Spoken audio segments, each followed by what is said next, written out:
One thing I did notice, though, and outside the stupid idiot in the crowd who was laser beaming Howard all game long. All game long. And I really wish at some point, someone would just punch that person in the face and we'll be done with it. Just knock them straight out. When you're a Mexican fan surrounded by thousands of Mexicans, why would you? I know, but still, just knock him the hell out. But one thing I did notice between the teams, and this is something that was never true before. When Mexico used to lose the United States, it would become a hack fest, and it would become ugly, and they hated us, and they didn't respect us at all. They thought we sucked, and that anytime we beat them, it was a total fluke. Well, not anymore. It doesn't seem like that attitude prevails, and maybe it's because there's a lot of crossover. New generation. It's a new generation, but a lot of these players, I mean, if Dempsey were around, he knows, Couple of them. Yeah, I mean, he used to have one of the former left backs on Fulham, played with him on Fulham, with Dempsey on Fulham, and I can't remember his name right now. And then, people like Chicharito, they're going to be familiar with Donovan and Dempsey, and, there just seems to, and now when you've got guys like Jones on the team, Johnson, and guys that play in top leagues in Europe, like the Bundesliga, and the other ones, like Beasley they play in Castillo and Orozco and Torres, and Gomez. They all play in Mexico. I think there's just a newfound respect. It's just they didn't want to poop all over us, or remember they wouldn't even used to shake our hands after the game when they lost. Oh, I remember that, yeah. They would just stomp off the field in complete red-faced, frustration. And now, even after this game, there were some exchanges of, not shirts, I don't think. In my opinion, it's a change of the guards. You have the old school players who were under the impression that, they're just a blue-collar team of nobodies. Yeah. And now you're getting a lot of youth players who come into the game saying, we're playing Donovan, who's played in, 3 World Cups. We're playing blah, blah, who's played in blah, blah, Yeah. He plays for Fulham. He plays for blah, blah, Rangers, yeah. It's just at that point where they're like, we're no longer just a hardworking blue-collar team. We're a team that's very talented, even though we were always a team that was talented. Mind you, we didn't equate to the talent level that Mexico had. But I agree with you. I think there's just an increase of level of respect as a whole, especially since we're seeing a lot more youth coming from the Mexico squad. Well, and a lot of our players used to just play in the domestic league.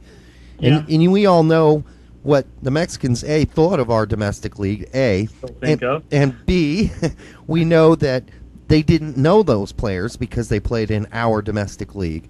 But when our players now, almost all, outside of a few, play overseas or have played overseas, and that gives them some bit of respect. You can't just, spit on guys like that and say, you got lucky because you suck, because they know that's not true anymore.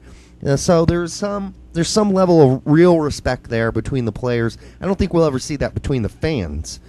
But at least the players no longer, treat each other like garbage. I think those days are over. I think the level of respect goes both ways. I was glad to see that Klinsmann adapted his ideal tactic of, this possession, his movement of the ball upfield, and really went with a very defensive-minded team here in Azteca, because it wasn't going to be an easy game to win, and we are playing against a very talented young squad at that. So I was glad to see that he almost adapted. He didn't really adapt his squad, because this squad was still pretty similar to how we normally do it. But we went in there with a very defensive mind, looking for those outlets, looking to push forward. Well, very U.S. style that we've always had.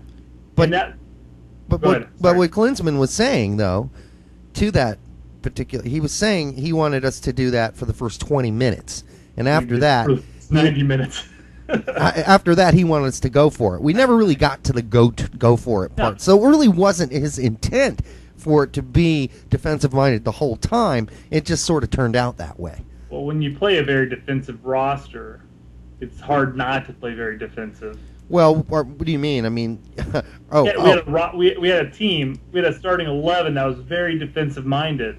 Well, they're not offensive type of players. Maybe Fabian Johnson, he likes to get up the field, right? Donovan, but he's playing the right back. I mean, it's tough to push forward as a wing back when you have an entire team full of defensive mids and one striker and Donovan. And if you're Johnson, you can't push up because you're not naturally a right back.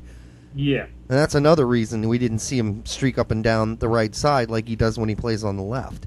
And then Castillo, I just hope he never streaks up the left because he seems to get, pushed back pretty quickly, or he can, they'll find a way to get behind him on the left. So, yeah. The plan was to weather the storm, and this brings me to Lawless. And everybody likes to bag on Lawless, Yeah. But in all honesty, I absolutely love Lawless's character. He cracks me up. Whether he's right or wrong, he just speaks his mind, and quite frankly, I tend to agree with a lot of what he says. Not a lot. Well, don't say that. Yeah, exactly. I'm going to get hated for that.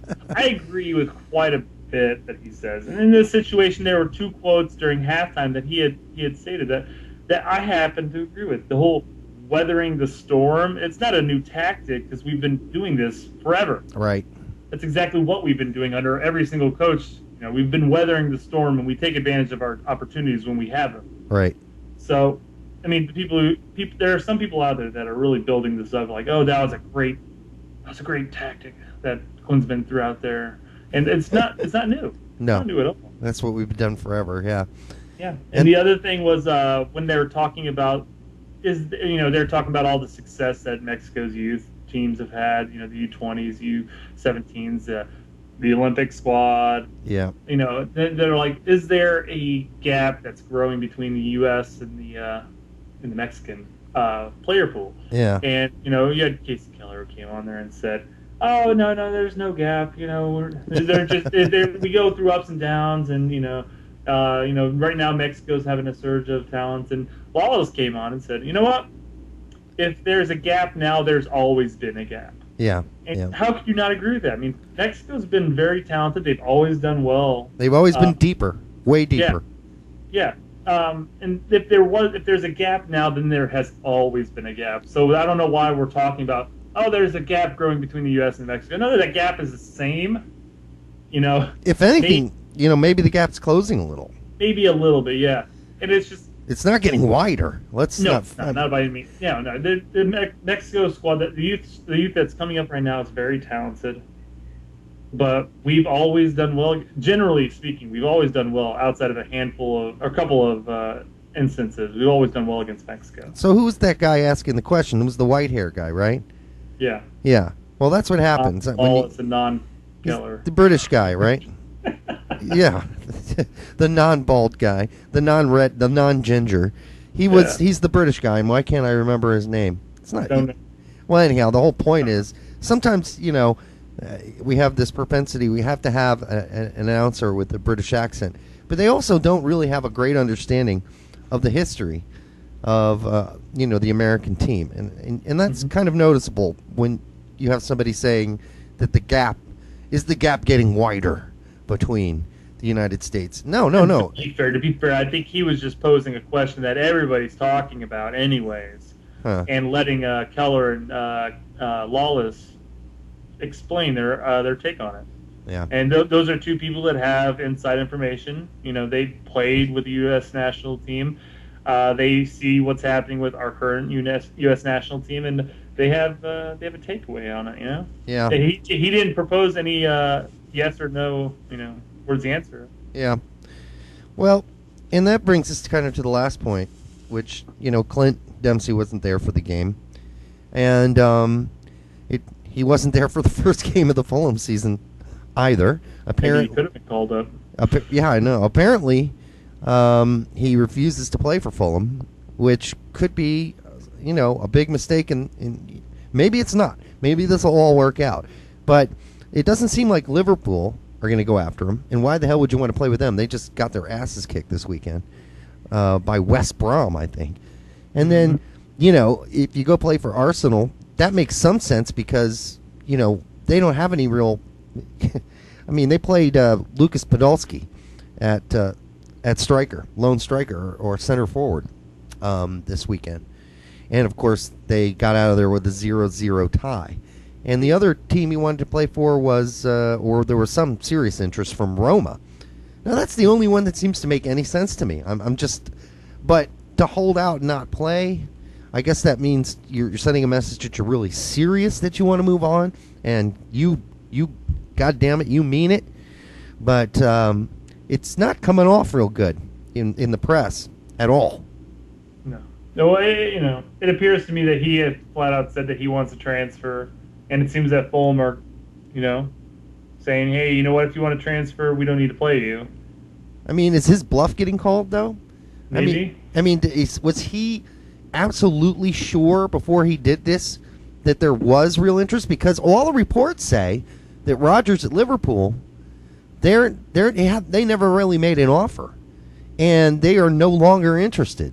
So if they're no longer interested, and it doesn't seem like Arsenal are interested, then outside of Roma, who we've heard nothing about that for some time now, since it originally came out, I mean, his bluff is getting called. He may end up back on a team that isn't really happy about what he did. I mean, that kind of can stir some bad blood between player and coach and ownership. No, I agree. And then I agree. This is poor time to have a situation at the club level that's going to result in poor form. And then look as we push forward in qualifying.